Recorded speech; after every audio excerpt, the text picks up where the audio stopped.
देखिए, एसआईआर की पहले दिन से वो लोग आलोचना कर रहे हैं। एसआईआर निर्वाचन आयोग का अपना विषय है और देश में प्रचलित जो वोटर लिस्ट है, उसको शुद्ध और परिष्कृत करने के लिए एक बड़ी शुद्धतम लिस्ट बनेगी, जिसका फ़ायदा समाज के लोगों को ही होगा। वोट डालने के दिन आप देखते थे कैसी अफरा-तफरी रहती थी, किसी ज़िंदा व्यक्ति को मृत दिखा देना, मरे हुए व्यक्तियों का नाम न जाने कब से चला आ रहा था। कितने लोग हैं जो एक शहर छोड़ के दूसरे शहर चले गए, गाँव छोड़ के शहर चले गए, उनके नाम चलते रहते थे।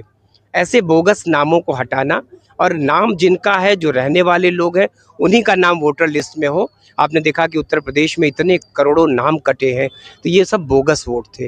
तो अब मुझको लगता है कि ये झूठी आलोचनाओं से ऊपर उठकर उसका काम बहुत एडवांस हो गया, उसकी लिस्ट भी जारी हो गई।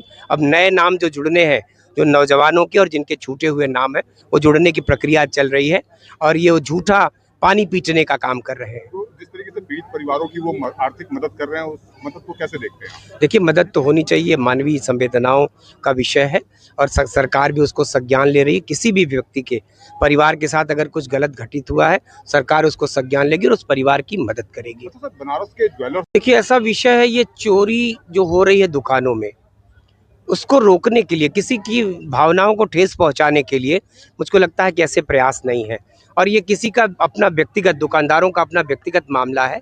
सरकार का इसमें कोई हस्तक्षेप नहीं है। वो अपने दुकान में हो रही चोरियों को, और ये चोरियां इन चीज़ों की आड़ में हो रही हैं, तो दुकानदारों ने ऐसा किया है। मुझको लगता है कि वो अपनी दुकान की उन चोरियों की घटनाओं को रोकने के लिए एक प्रयास कर रहे हैं वो।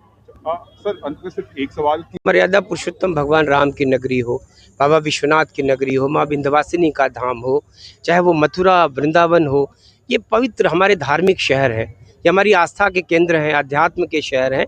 तो इनको कम से कम इन चीज़ों से, हमारे धर्म में जिन चीज़ों का निषेध है, अगर वो चीज़ें उनसे दूर होती हैं, उस शहर की परिधि के बाहर बिकती हैं, तो कोई बुराई नहीं है। लेकिन शहर में कम से कम आने वाले तीर्थयात्रियों को ऐसी चीज़ों से उनका वास्ता नहीं होना चाहिए। जिस तरीके से देखा जाए